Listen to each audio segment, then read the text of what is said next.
Ngayon po ay magluluto tayo ng caldereta. Caldereta. Pero yan lang ang sahog ng caldereta.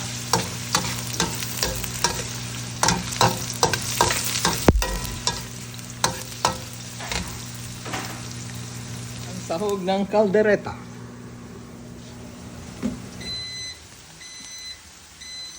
Lagay na natin ang karne.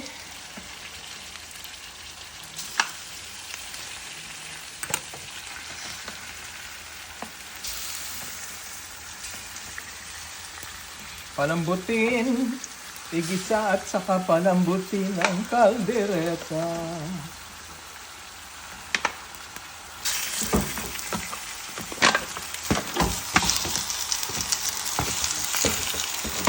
Ayan na po.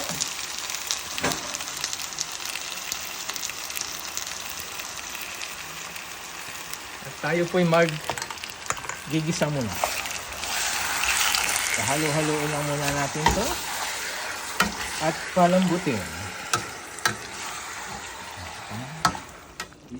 Yan na po. Magdagdag tayo ng keso. Ito ay parang may twist na para bang maalat-alat na makrema na yun ang papasarap sa kaldereta. Sekreto ko yan pero binulgar ko sa inyo. Ayos ba? Yan na po. Magdagdag tayo ng keso. Ito ay parang may twist na para bang maalat-alat na makrema na yun ang papasarap sa kaldereta. Sekreto ko yan pero binulgar ko sa inyo. Ayos ba? Yan na po. Malambot-lambot na.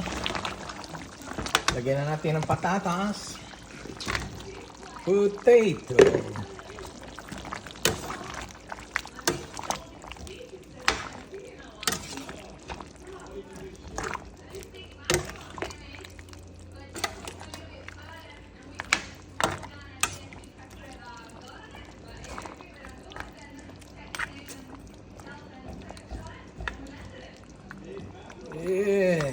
Lapit na po. Ito na po. Tapos na po ang ating caldereta. Beef caldereta. Order lang po kung magkano. Masarap yan. Guaranteed.